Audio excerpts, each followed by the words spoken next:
Hello दोस्तों, आप सभी का सुनील मिश्रा वाराणसी ब्लॉग में हार्दिक स्वागत, अभिनंदन और वंदन है। और आप सभी को सादर प्रणाम। तो आज सुबह की शुरुआत हमारी होती है बड़ी कोठी प्रयागराज से।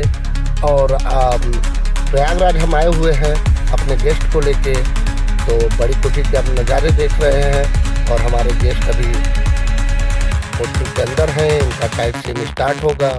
और ये हमारे मैनेजर साहब हैं, बड़ी कोठी के मैनेजर साहब हैं। इनसे हमने थोड़ा हाल चाल लिया, इनसे दुआ सलाम किया। उसके बाद फिर हम थोड़ा सा व्यू देने लगे। व्यू देने के बाद फिर हम तो जो दोस्त मेरे चैनल पे नए हैं प्लीज़ मेरे चैनल को लाइक शेयर सब्सक्राइब ज़रूर करें, ताकि आपके प्यार आशीर्वाद के बदौलत ही हम आगे बढ़ते हैं। तो उसके बाद हम फिर आगे बढ़े तो हम घाट की तरफ गए। तो हमें गलियों का व्यू बड़ा अच्छा लगा। शांत गलियाँ थी, क्योंकि प्रयागराज में पूरा ट्रैफिक भरा पड़ा है। तो ये गली मुझे बड़ी शांत दिखी। तो मैंने सोचा आपको थोड़ा सा इस गली का भी व्यू दे दिया जाए। उसके बाद हम गंगा के किनारे पहुँचे। तो गंगा के किनारे पे हमने देखा गंगा की निर्मल धारा कलकल बह रही थी और जैसे सैलाब एकदम शांत स्वर में चल रही थी। और सामने दिख रहा है आपको टेंट सिटी, माघ मेले का टेंट सिटी।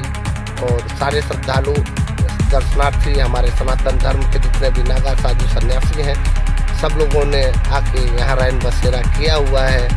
तो ये करने के बाद फिर हम आगे बढ़े। तो हमने थोड़ा सा रोड का व्यू दिया। रोड पे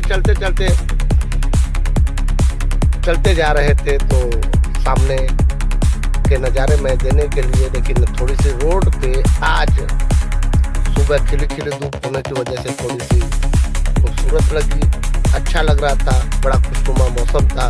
तो मैंने आपको थोड़ा सा होटल का भी व्यू दिया। और घाट के किनारे ये होटल बसे हुए हैं, सारे लोग रहते हैं। होटल भी है, मंदिर भी है, दशाश्वमेध घाट प्रयागराज में भी है। उसके बाद हम आगे बढ़े। आगे बढ़ने के बाद हम पहुँचे दशाश्वमेध घाट पे। आपको दाहिनी तरफ मंदिर दिख रहा होगा।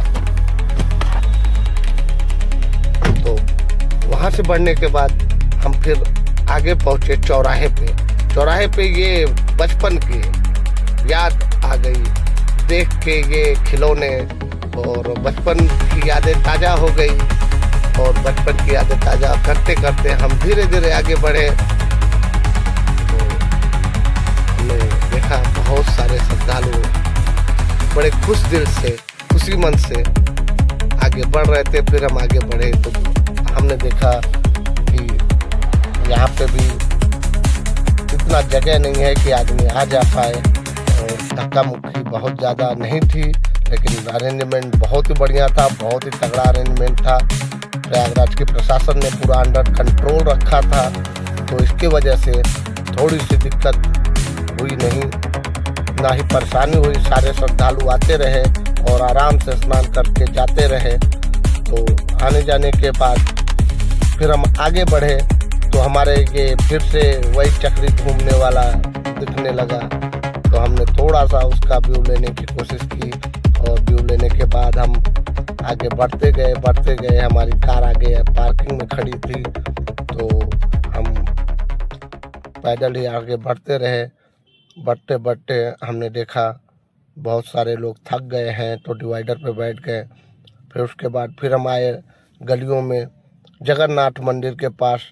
जगन्नाथ मंदिर के पास के पुजारी जो यहाँ के स्वयंसेवक थे, वो छतों से फूल की बारिश कर रहे थे श्रद्धालुओं के ऊपर।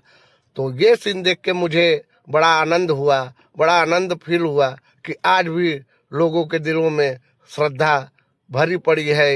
ये आस्था का प्रतीक है। ये माघ मेला ही नहीं, ये सनातन का प्रतीक है और सनातन धर्म का प्रतीक है।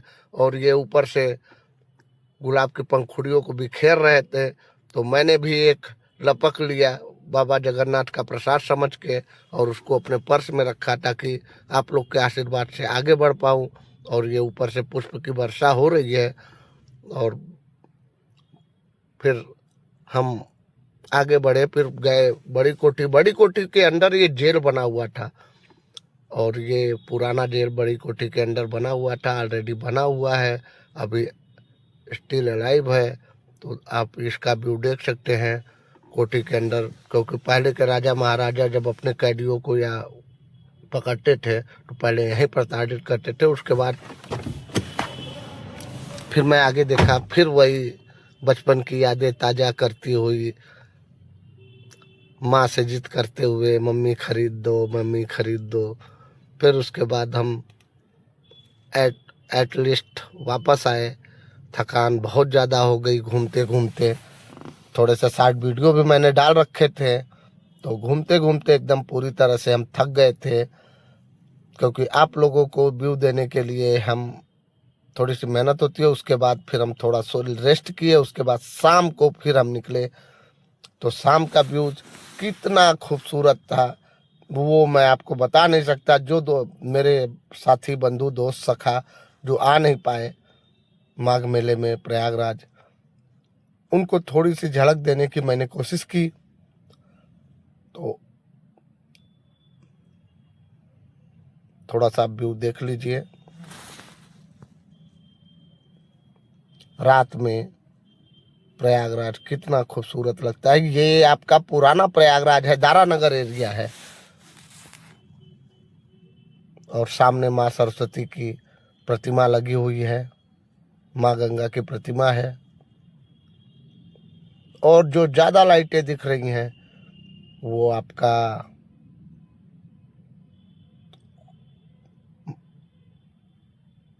टेंट सिटी है।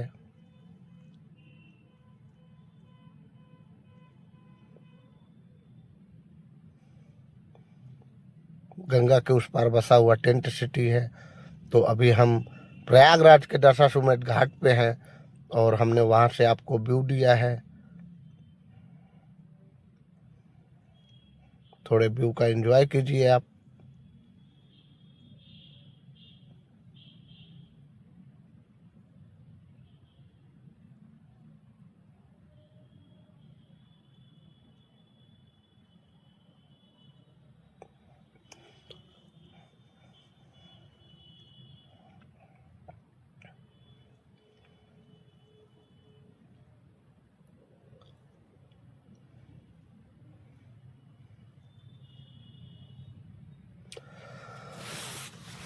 तो शाम को बड़ा ही खूबसूरत दृश्य था।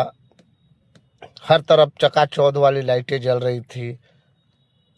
और उसके बाद फिर हमारे कुछ छोटे बंधु गुलेल से जलती हुई लाइट को प्रकाशित कर रहे थे। तो मेरा मन किया कैमरे में कैद करने के का, तो मैंने उसको भी कैद किया। तो इनकी ज़िंदगी बहुत ही अच्छी होती है, ना ही कोई डर ना ही कोई भय, क्योंकि ना इनको कमाने का टेंशन ना इनको खाने का टेंशन, बस इंजॉय इंजॉय इंजॉय। और फिर आगे बढ़ने पे हमें एक नागा साधु सन्यासी दिखे। ये अपने एक भक्त को टीका कर रहे थे। टीका करने के बाद फिर हम वापस आ गए घाट पे। तो आज का ब्लॉग हम यहीं पे समाप्त करते हैं। जय हिंद। और आपको थोड़े से व्यू दिखाते रहते हैं। तो मेरा यही कहना है, जो मेरे चैनल पे नए हैं प्लीज़ मेरे चैनल को लाइक शेयर सब्सक्राइब जरूर करें, बेल आइकन जरूर दबाएं ताकि आपके पास नोटिफिकेशन पहुंचता रहे। और इसी के साथ आप सभी दोस्तों का सुनील मिश्रा वाराणसी ब्लॉग में एक बार फिर हार्दिक स्वागत अभिनंदन वंदन है। इसी उम्मीद के साथ कल की नई किरण के साथ, कल के नए उन्माद के साथ आप लोग के बीच उपस्थित होऊंगा। जय हिंद।